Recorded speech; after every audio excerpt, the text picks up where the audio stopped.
Yang tadi Pak Kakak bilang tentang Samratulangi, jadi sejarah apa saja yang sempat Pak Kakak gali tentang torompe pendahulu atau leluhur orang tua Samratulangi?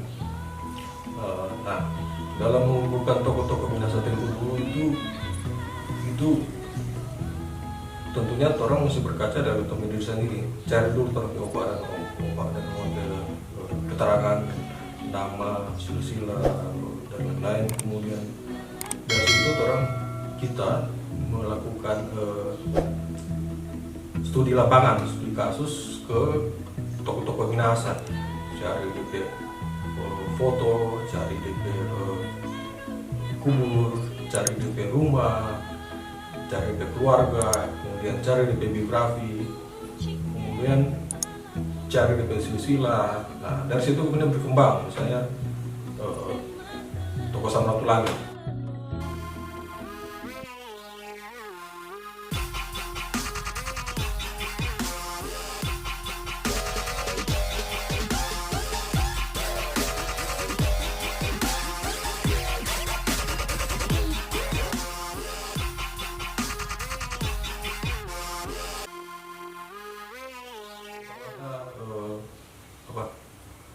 Guru sekolah cari DP kubur.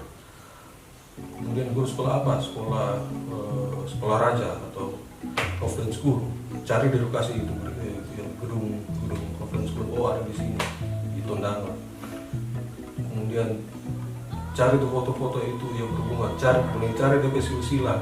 Cari dotu dari di Ratulangi. Cari. Ternyata ada di sekitar Romogan, Romo dan lain-lain. Begitu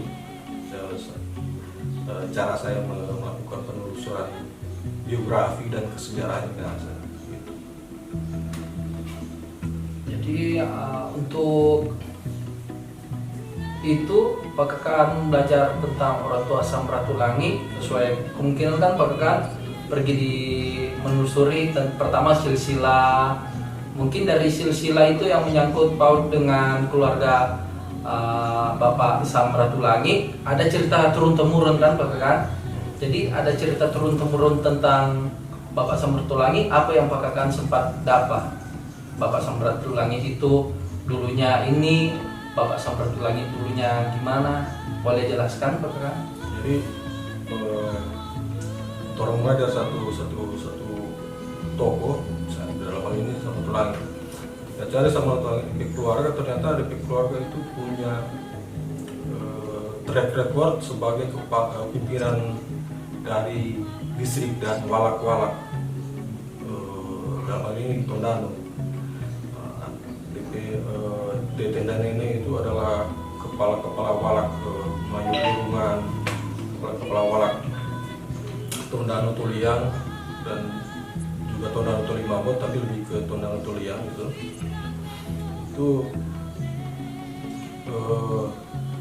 kemudian ditemukan misalnya rumah loji yang dibangun, loji Tondano yang terkenal itu ternyata dibuat oleh DP leluhur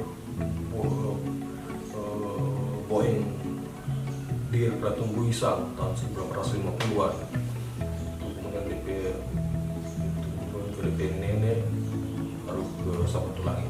Yaitu kemudian rumah-rumah itu katanya dulu Tasamu berbentuk L ke rumah Samratulangi yang sekarang masih ada tersisa. Dulunya Baku Samu. Sering waktu itu semula tak bisa, kemudian tuh DPOJ sepindah dan lain sebagainya. Untuk itu Pak Kakak, Bapak Samratulangi apakah ada pernah menjabat satu bagian pemerintahan atau kepala apa? Gimana Pak Kakak? Nah, kalau soal Samratulangi, dia memulai hidup dengan keras karena waktu dua orang tuanya meninggal waktu dia masih kecil dan juga waktu dia masih di sekolah. Jadi ketika orang tua meninggal, saya lupa apakah bapak atau mama, sesudah dia jadi yatim piatu dia terpaksa berhenti sekolah, balik ulang di Jawa, balik ulang ke Manado, untuk mau ikuti itu penguburan, kemudian jual sama tuh warisan, kemudian berbagi tuh warisan. Hasil warisan itu kemudian dia pakai untuk lanjut sekolah dan lanjut kuliah ke Eropa. Jadi di sana dia tahun 1913-14 itu menjadi ketua Indische Vereniging dalam Perhimpunan Indonesia. Jadi yang kemudian perkumpulan itu menjadi terkenal di buku sejarah Indonesia, bahwa itu menjadi cikal bakal tokoh yang menelurkan para tokoh-tokoh kemerdekaan Indonesia, tokoh pergerakan kemerdekaan Indonesia, termasuk Muhammad Hatta dan lain sebagainya. Rata-rata yang dulu dalam pimpinan-pimpinan itu menjadi pahlawan nasional. Sama sekali waktu itu sempat menjadi ketua tahun 1913-1914. Kemudian karena ada masalah tertentu akhirnya dipindah ke Zurich pada zaman Perang Dunia Pertama. Jadi kuliahnya bisa dikatakan ada perantakan akibat perang, itu pengaruh dari Perang Dunia Pertama di Eropa tahun 1914 sampai 1918 itu Perang Dunia Pertama di Eropa. Sudah dikembali ke Indonesia, dia ada mengajar, kemudian dia juga tahun 20-an itu awal tahun 20-an mendirikan semacam perusahaan atau maskapai asuransi. Itu untuk pertama kalinya dalam sejarah dia menggunakan nama Indonesia sebagai nama dari perusahaan tersebut, Indonesis gitu. Sehingga orang yang bernama itu di Bandung, sehingga orang yang bernama mahasiswa itu bernama Soekarno itu tertarik dan berkunjung ke perusahaan dari Samratulangi ini. Dia bangga bahwa ada orang yang memakai nama Indonesia di perusahaannya. Kemudian di Bandung itu dia juga menjadi anggota Dewan Kota Bandung, Hamintara. Kemudian dibalik ke Manado, dia menjadi anggota Dewan Rakyat Minahasa atau Minasarat, sekaligus menjadi sekretaris dari Minasarat. Pada zamannya itu dia turut jadi anggota Minasarat. Pada zamannya dia duduk di Minasarat, mengusahakan itu yang namanya kolonisasi atau transmigrasi lokal di Minahasa Selatan. Terbentuk kampung-kampung di Topaso Baru yang terkenal sekarang, Kecamatan Topaso Baru, kemudian terus sampai ke Modo Inding di tahun-tahun berikut, tahun 20-an, 26, 28 sampai tahun 30-an, dari Topaso Baru ke arah selatan di Modo Inding. Dan juga ada beberapa kampung-kampung di sekitar Gunung Kelaba seperti Tendeki, Danau Wudu dan lain-lain. Sesudah dia menjadi anggota Minasarat, dia juga menjadi anggota Volksraad, Dewan Rakyat Hindia Belanda waktu itu di Batavia atau di Jakarta.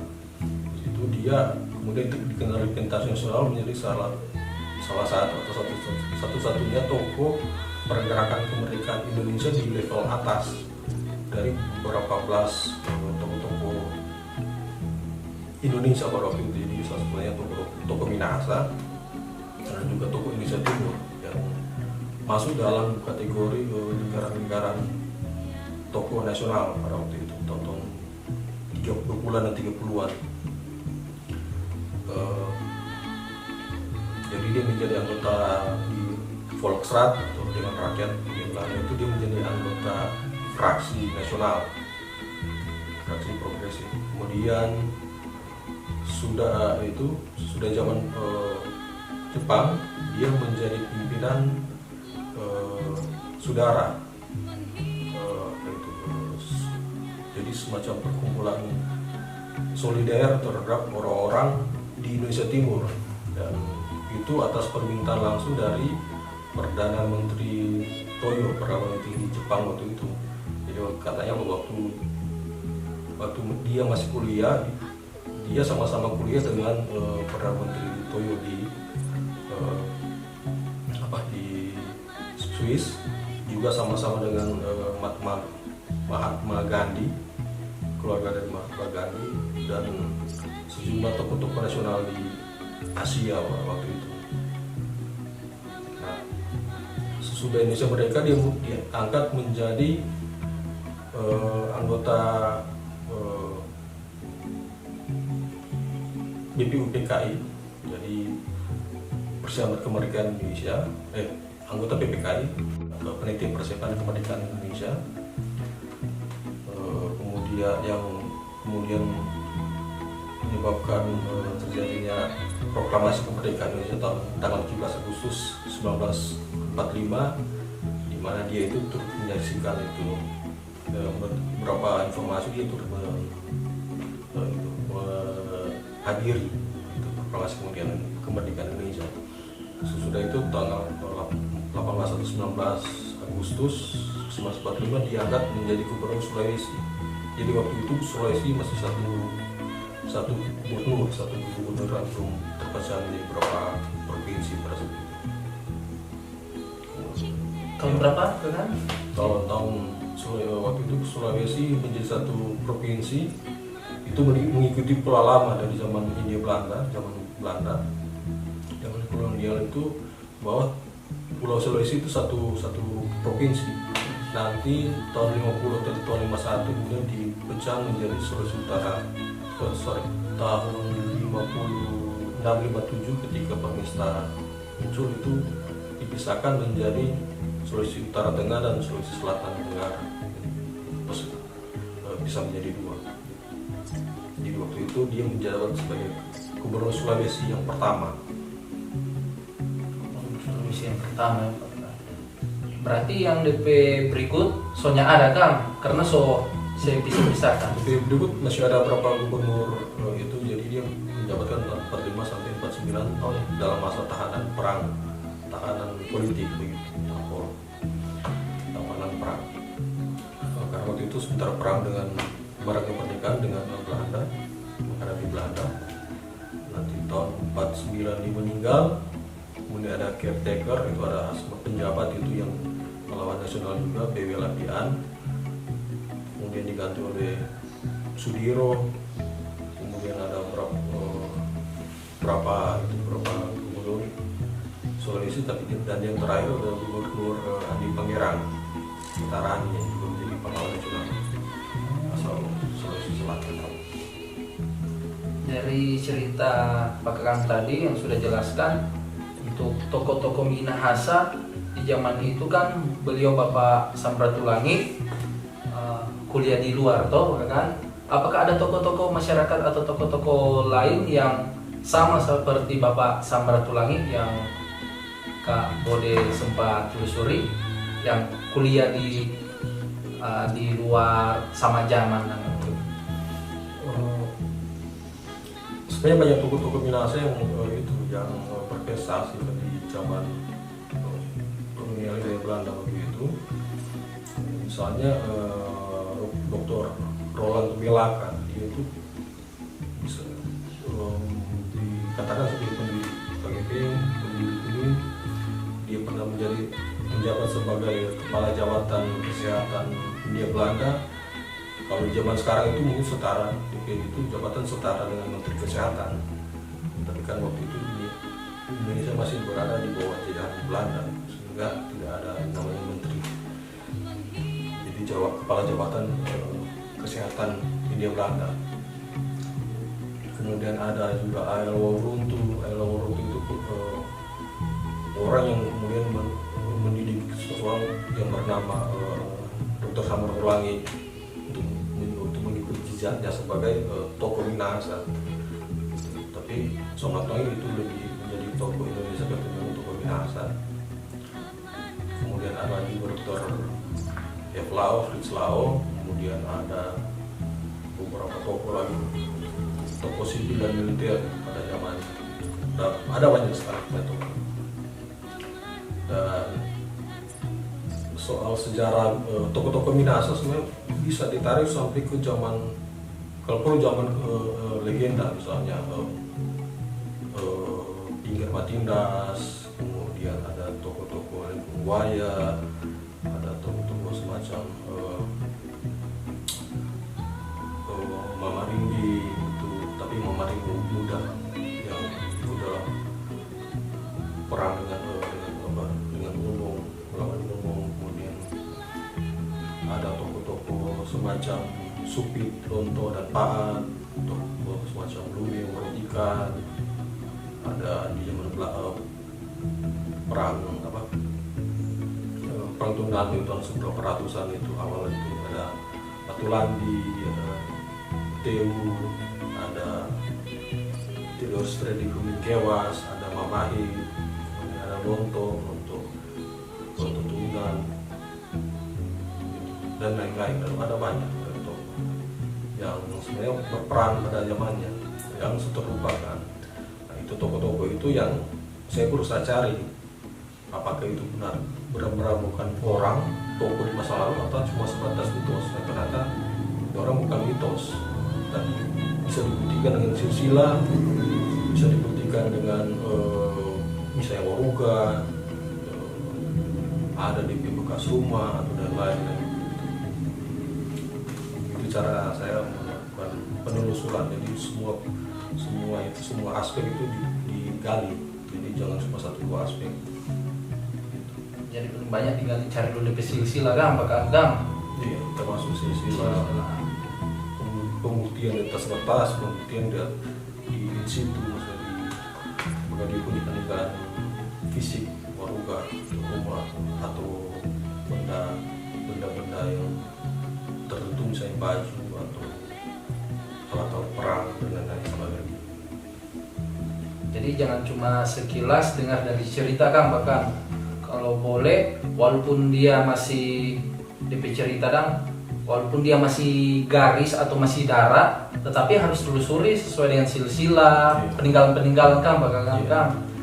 Kelemahan utama orang-orang Minahasa sekarang itu kurangnya mengetahui silsilah, sehingga itu toko yang seharusnya ada di zaman lampau, tahun 1500-an itu dianggap selalu hidup tahun berapa ribu sebelum Masehi misalnya, itu salah kaprah. Kemudian ada yang toko misalnya tahun 1600-an itu belum bilang tahun 1800-an hidup. Itu kelemahan gara-gara tidak punya silsilah. Dan karena itu pembuktian dalam itu silsilah itu harus diperhatikan. Dan jangan juga melupakan itu arsip dari Belanda, arsip VOC dan arsip kolonial Belanda itu lebih banyak ada di Jakarta. Kalau data-data mengenai Manado itu atau Minahasa itu sangat jarang ditemukan di hasil nasional di Amsterdam Belanda atau di Leiden dan lain-lain. Itu data-data nanti ada tahun 1800-an. Kalau misalnya tahun 1600-an, 1700-an atau 1800-an itu lebih banyak cari di Arsip Nasional Jakarta. Kalau mencari di koran-koran tahun-tahun 20-an, 30-an itu cari CSI yang tahun 1960-an sampai tahun 1990-an itu cari di Pusaka Nasional. Jadi pembuktian sejarah dalam menggali dalam arsip-arsip itu penting sekali untuk mencari pembuktian bahwa toko ini hadir di tahun begini, hadir di tahun-tahun begini gitu. Jadi membanding-bandingkan DP umur, silsilah, cari DP umur, apakah ada mencantumkan tahun meninggal, umur pada saat dia meninggal, lebih bagus soal DP tahun lahir gitu. Ada banyak aspek yang perlu